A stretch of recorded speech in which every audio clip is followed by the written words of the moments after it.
lastly, as promised, a special comment about the president's address last night. Only this president, only in this time, only with this dangerous, even messianic certitude, could answer a country demanding an exit strategy from Iraq by offering instead an entrance strategy for Iran. Only this president could look out over a vista of 3,008 dead and 22,834 wounded in Iraq and finally say, where mistakes have been made, the responsibility rests with me, only to follow that by proposing to repeat the identical mistake in Iran. Only this president could extol the thoughtful recommendations of the Iraq Study Group and then take its most far-sighted recommendation, engage Syria and Iran, and transform it into threaten Syria and Iran, when al-Qaeda would like nothing better than for us to threaten Syria, and when President Ahmadinejad would like nothing better than to be threatened by us. This is diplomacy by skimming. It is internationalism by drawing pictures of Superman in the margins of the textbooks. It is a presidency of cliff notes. And to Iran and Syria, and yes, also to the insurgents in Iraq, we must look like a country run by the equivalent of the drunken pest who gets battered to the floor of the saloon by one punch, then staggers to his feet and shouts at the other guy's friends, "Okay, which one of you is next?" Mr. Bush, the question is no longer what are you thinking, but rather are you thinking at all? I have made it clear to the Prime Minister and Iraq's other leaders that America's commitment is not open-ended, you said last night.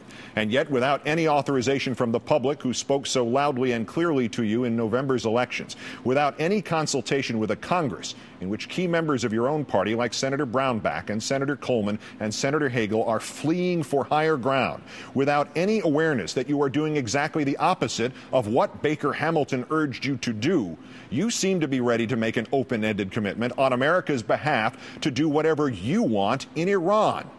Our military, Mr. Bush, is already stretched so thin by this bogus adventure in Iraq that even a majority of serving personnel are willing now to tell pollsters that they are dissatisfied with your prosecution of the war.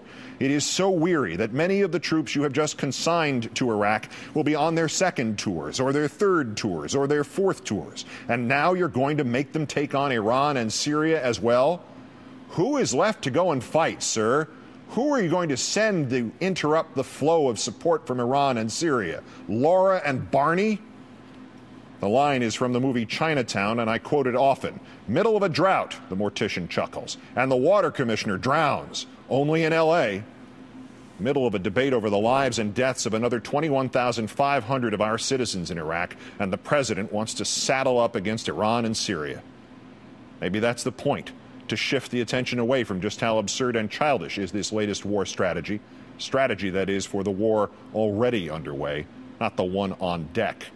We are to put 17,500 more troops into Baghdad and 4,000 more into Anbar province to give the Iraqi government breathing space.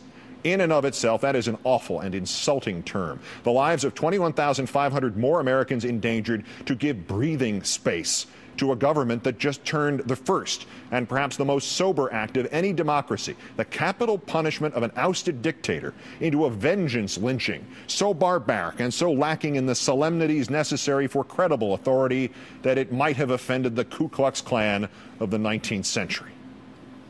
And what will our men and women in Iraq do, the ones who will truly live and die, during what Mr. Bush said last night will be a year ahead which will demand more patience, sacrifice, and resolve?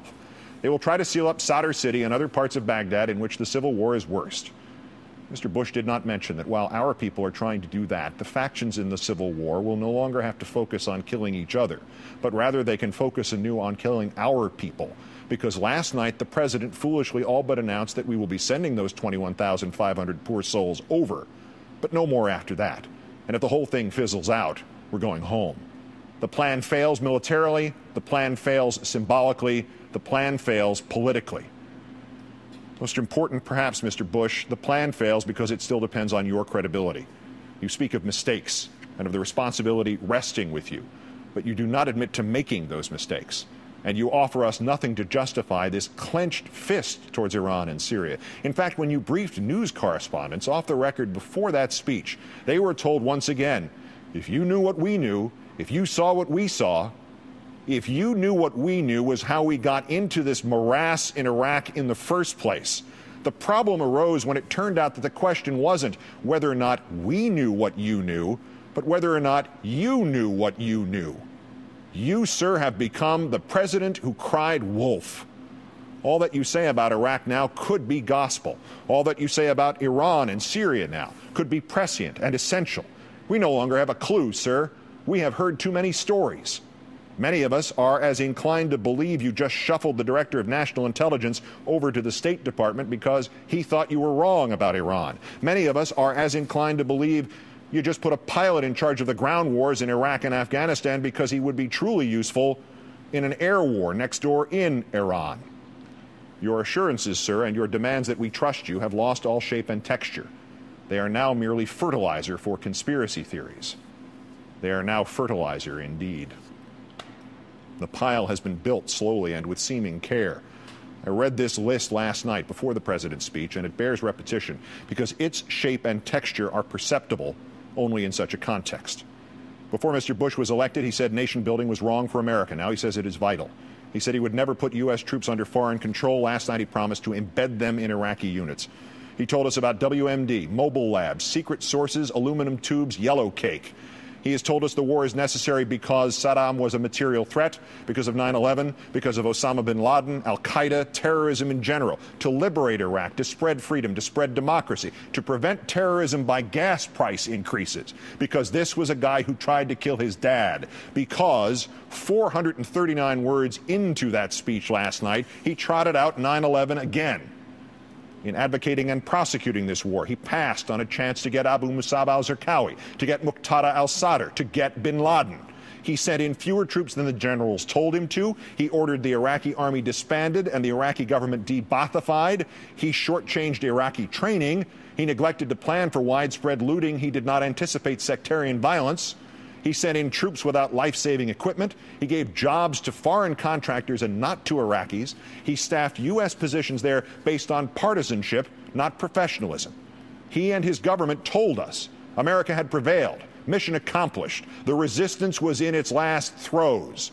He has insisted more troops were not necessary. He has now insisted more troops are necessary. He has insisted it's up to the generals, and then removed some of the generals who said more troops would not be necessary. He has trumpeted the turning points, the fall of Baghdad, the death of Uday and Qusay, the capture of Saddam, a provisional government, a charter, a constitution, the trial of Saddam, elections, purple fingers, another government, the death of Saddam. He has assured us we would be greeted as liberators with flowers. As they stood up, we would stand down. We would stay the course. We were never about stay the course. We would never have to go door to door in Baghdad. And last night, that to gain Iraqis' trust, we would go door to door in Baghdad.